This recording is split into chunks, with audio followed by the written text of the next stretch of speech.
Hello, what's up, beautiful people? How are you doing? I trust you're doing well. I am doing well as well. Welcome to the show today.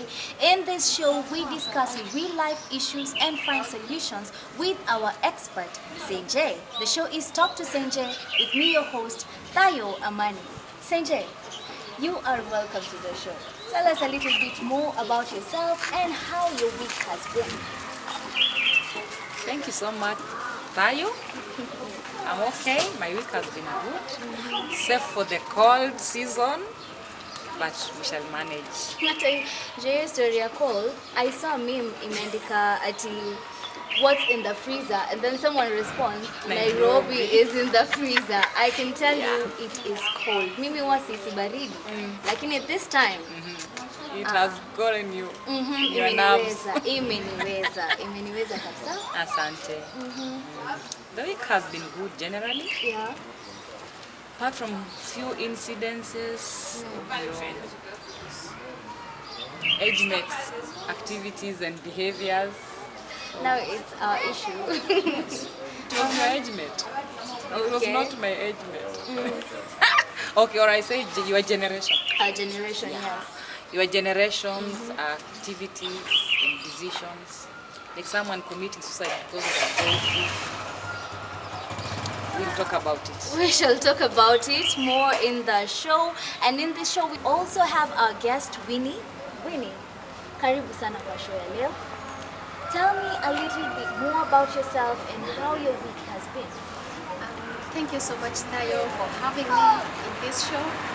My name is Winnie, and I'm grateful. My week has been so good, apart from few challenges in relationship. I've seen them in social media. And apart from that, my week has been so good. Wow. Yeah. Wow. Karibu sana. Thank you so much. The topic today that we will be discussing, and I'd like us to discuss in depth, is girl sexuality and hygiene. Senje, hiyo ni topic deep sana. Lakini kidogo acha tufike kwa streets, we hear what people have to say. Then we will see how this goes. We are taking a short break right now and we will be back. 29-year-old secondary school teacher was this morning stabbed to death by his female friend at a hotel within Meru town. Now, the teacher, who teaches at Meru Muslim Day Secondary School in Meru town, succumbed to several stab wounds at around 9:30 a.m. this morning. It is claimed the two had spent the whole night drinking before disagreement this morning led to the tragedy. The lady, identified as Faith Canario, aged 28, is said to have stabbed the deceased on the back 2 times, then on the chest and on the stomach, leading to his death. The woman has been arrested.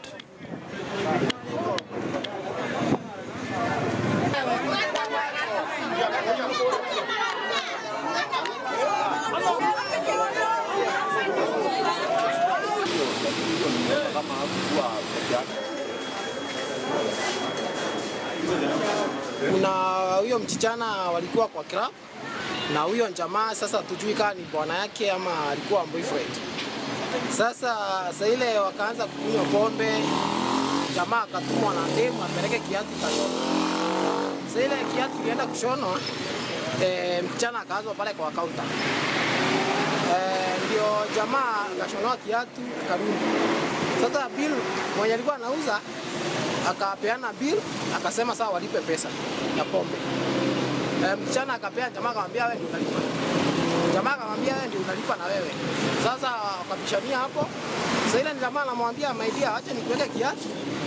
Kuinama hivi demu akatoa kisu kwa kashure kaadba. Akamdunga. Sasa ile ameinama kumweka kiatu akamdunga ya mgongo. Alafu jamaa kuinuka akamdunga hii hapa kifua. Alafu akamdunga hii nyingine ya Welcome back, and like we earlier said, today we will be discussing about girls' sexuality, where we will narrow down to emotions and hygiene. Senji, ever tell me, what is girls' sexuality? What does it entail? Tell us, like, I know it's wide, but you could at least define it for us. Sexuality, as you've said, is a wide topic. But in this context, we will narrow it down to the way we've said, emotions and hygiene. As you know, sexuality, people have defined it in different ways. Yeah, that's true. But I can define it in simple terms. How you identify yourself as a girl. When you were born, you never knew who you are. When you grew up, you started knowing I'm not a boy. Simply because you don't have what a boy has. That is how you identified yourself as a girl. So, in my simple definition of sexuality, I'll base it on how you identify yourself as a girl. Okay. So still on the same. Now I've realized that I am a girl and not a boy. Then it gets to a certain age where now I have to engage with the boys. Yes. Yes? Sasa nimejirealize hivyo. What can you tell me? What precautions can you tell me now that you've seen me? I've gotten to an age where now I want to engage with the boys. What precautions would you give me? What advices would you give me? Just tell me more. You know we were created with warm blood. Meaning that blood can react at a certain level. Yeah, that's true. The way you react to a boy's touch, when you're a young kid, you don't feel anything. But the way you react to a boy's touch, with the feelings and the emotions, tunaanza kutokea. And that means there is something inside you. Let us talk about emotions. I'm a man, I touch you, and you feel something, isn't it? Of course. It means emotionally I'm connecting To me. with you. You see, we have very many recent cases of suicide. Yes. On social media, a girl commits suicide because of a boy kills a girl because of relationship issues. You know, it is happening. Why? Because that girl or that boy is emotionally attached to this boy or girl, then they feel like I can't share you with anyone. So because this boy or girl lacks proper guidance on how to handle some emotions, they are like, the last resort for me to solve this issue is I kill them or I kill myself, you know. But if someone tells you our emotions and relationships are not the end of life, even if you get me red-handed with your boyfriend, you'll be like, I'll get another one, I'll move on. But because emotionally you are immature and you lack proper guidance, what will you do? Taua hawa jamaa, taua kakadem, nitaua uchali. I have had, what I'm picking is, in this time, age and era, people, when they're getting to relationships, hawana proper guidance. Hawana proper guidance. You know, you find a kid in class 6 saying, I have a boyfriend, I have a girlfriend. Yes. Class 2, I have a brother who is in class 4. He has a girlfriend. What is he doing in a relationship? Now we've gone to campus where someone says it's my life, I can make my own decisions and all that. But we realize education on relationship, love, emotional stability, emotional maturity is lacking. Yes. That's what I'm getting. So now how do we rectify that? How do we correct that? Is it that kwa mashule watu hawafunzwi? Is it that tuna lack proper mentors? Wazazi pia, I was in a conference na nikasikia vitu kama pia parents are not spending much time with kids. Like kitambo, unajua kitambo nyinyi sasa ambao tuna look up to now that we've realized there's an issue and now we need mentors and people to look up to. Nyinyi mlifunzwa. Yeah. At least our parents were not so much into career and professional world. But you get a parent of nowadays. They are working, in the evening they're in classes. So they don't have time for their children, for their teenagers, for their college girls, for their university girls. When you send your kid to university, you're like, you're a grown-up, you have an idea. But parents, we forget that these same youth, or whatever we call them, are still under our care.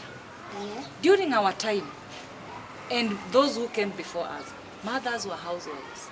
And if there was any profession that our mothers got involved in, was either teaching or nursing. So these are professions that after work, the mother was with the children at home. Same to fathers. They would work from 4 or 5, they're out with their children.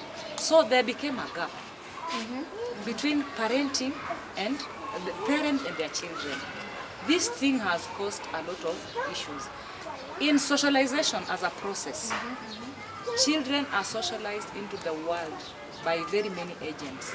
Agents include churches or religious affiliations, parents, and peers. But do you know what? Peers are more strong in socializing our children more than us parents. Why? They spend most of the time together. That is in the age, right? Yes, right now. Because our children will listen more to their peers than their parents. Why? They want to identify themselves with their peers.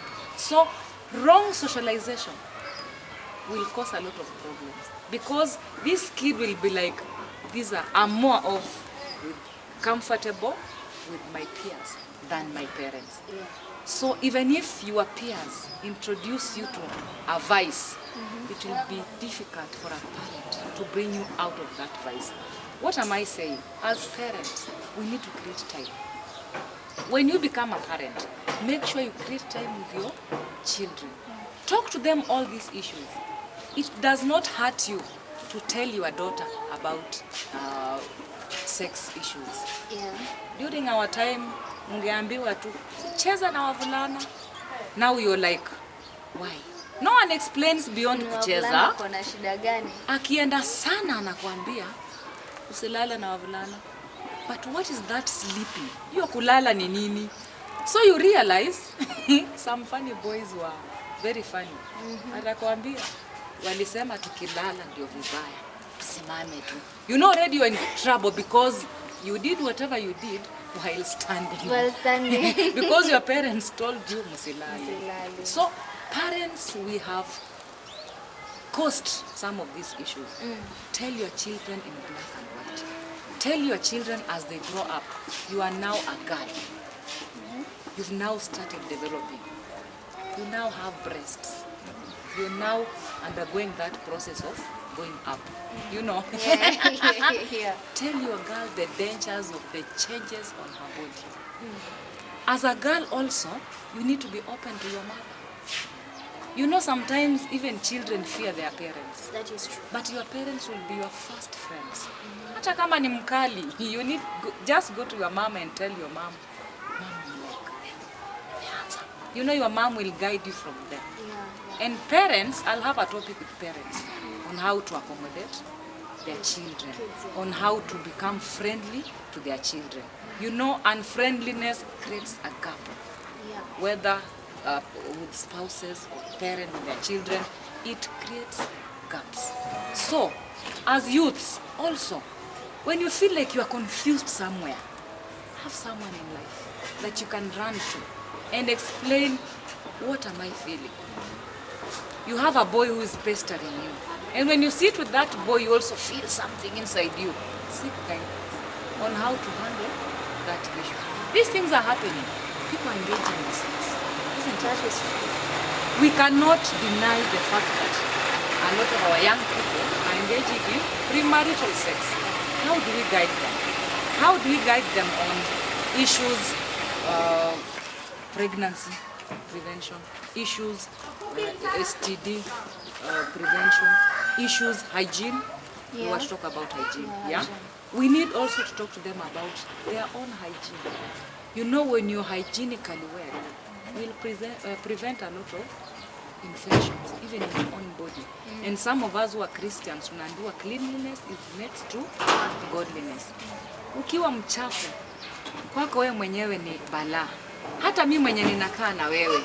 Can you imagine you're sitting next to someone who's smelling kwa mdomo? Yeah? Ama akikupita hivi, you're like, ni lori ya trash inaenda Dandora. But she's a human being. So hygiene is an important aspect. And the more we are clean ourselves, you can't be clean outside and have a dirty mind. They go together.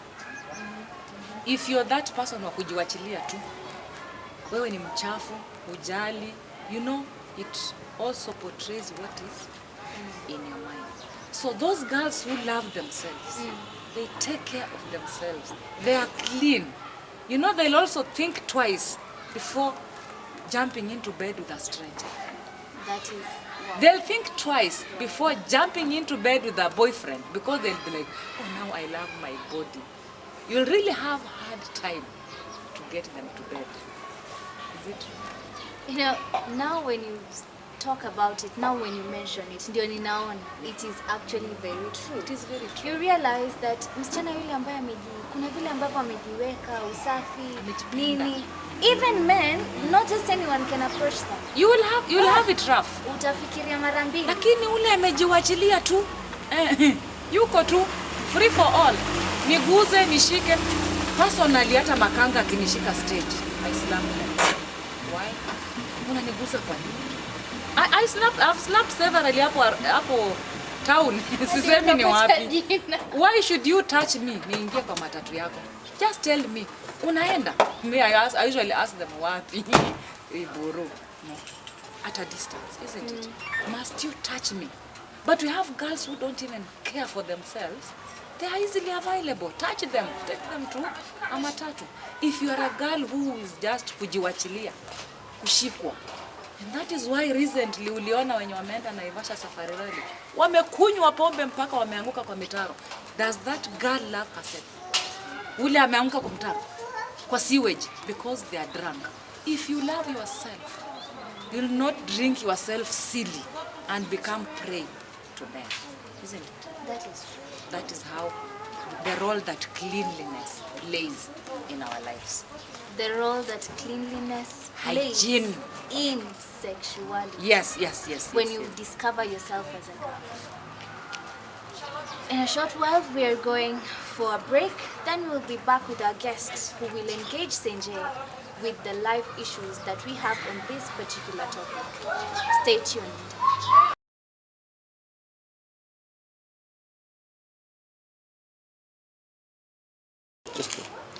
Welcome back, and we have our guest who accompanied us for the show today, Winnie. Yes. You've heard everything that Senjay has to say. Sure. And I'm sure you have some questions, maybe some things zinakufanya ukue curious kidogo. Yeah. Now it's your time to shoot your shot. Okay. Thank you so much. Karibu. Senjay, Yes. you have talked about emotions. How do I deal with emotions as a girl, or how do I handle emotions in my relationship? On emotions, you know, emotions are basically the feelings you have over someone. Yeah. And in this context is a man, an opposite gender from yours. Kale kamvuto. You know, what I can advise on emotional attachment. Usijiingize sana. Unajua mpaka vile unaona this person is like my oxygen. You know. What if I love him so much? Like, Now you love I'm this. so attached to him in a way that if I just meet him, like for It's the your world. case, yeah, if I meet him, or if I meet him with maybe any other girl, I just get mad. I just act. Let me caution you. The only person you can say you are so emotionally attached to, yeah, in our life, Yeah. maybe is your spouse. As in now, this is the person you've tied yourself to for the rest of your life. But the guy I'm having, I'm hoping he'll marry me. You are hoping. What if it doesn't happen? You are hoping. But we What have even if, planned. listen, you are hoping. What if you are three of you hoping on the same man? But you as a girl, you don't know. And what I can advise you, to know a serious man is the man who is serious that they want to marry you. They'll take a step of visiting your parents. Am I clear? Yeah. Hii vitu ya kando kando kujificha ficha, they are the ones bringing problems. You realize your daughter has been dating someone. You don't know this person. But your girl is so much into this person kwamba atanioa. No. Test him. Let him visit your parents and declare during daytime that mom and dad, I want your daughter for life. what if this man, if nikimwambia tuende visit my parents and ana sita, he feels I'm pressuring him. Then that is not the man for you. A good man will explain himself to parents. Personally, when I was dating my husband, Yeah. we met when I was a student, almost Wow. through with my course. He was working. Then along the way, when I'm out tarmacking, he's back to university. Do we split now? No. We continued with our relationship. Along the way, psychologically, we started staying as a husband and wife. Do you know what he did? He committed through writing to my parents to explain to them that I took your child without involving you or informing you, but I'm with her. You know, that is someone, hana pesa, umeona? Yeah. He's a student, almost through, Yeah. hana pesa, but amejicommit kwa wazazi. You know, there's some seriousness in that issue. Sure.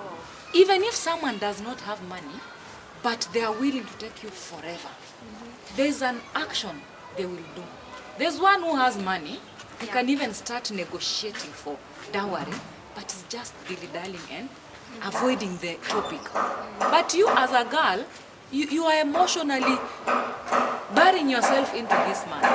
Are you not committing your own suicide? Because this man may not be for you. He may have his own preferences. Maybe ako na watatu.